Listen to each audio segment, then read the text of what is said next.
Welcome back. In this case, we'll discuss Markov chain Monte Carlo. And so the main idea here is to sample from some distribution P, we're going to create a Markov chain with P as the equilibrium distribution. And we're going to let T of Si plus 1 condition on Si be the transition probability. And given state S, we're going to sample from state, state S prime from that transition probability. And so after a while, all the states are going to be sampled according to P, and we have a couple kind of practical considerations here. And the one way to go about doing this is a Gibbs sampler, where we're going to sample each non-observed variable from the distribution of variables giving the current value of variables in its Markov blanket. So remember, the Markov blanket are the nodes that are adjacent to, and also considering adjacent expanded, considering this idea of a collider, and you'll see in a moment, to that given node.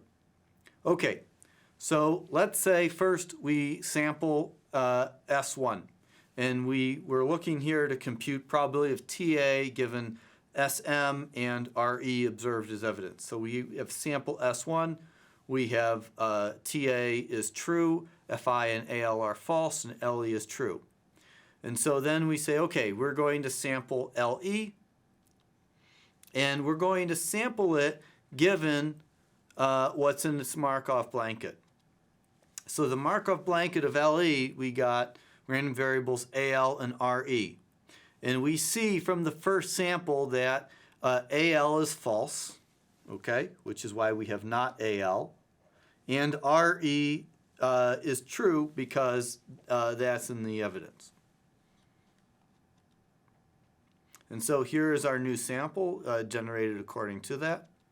So next we select FI. So now we're going to sample, after having picked FI and its Markov blanket. In FI, we have to consider TA, AL, and SM. And that's because we have this collider structure here. So TA can affect FI through AL, which is a collider. And then we also have SM. So we have to consider all of these variables. And so TA was true, AL was false, and again, SM was evidence, so that's true. And so this gives us a new sample. And then now we select AL. And here we're going to have to consider TA, FI, and LE, because that's, again, consisting of Markov blankets. We generate another sample, and we have LE again. And notice here, we have the same Markov blanket as we did a couple steps ago when we looked to create a new sample from S1. But as S4, AL is true where AL was false in S1. We're sampling this from a different conditional probability because AL is assigned as true. And so this continues on. And that's, in a nutshell, how we do Gibbs sampling.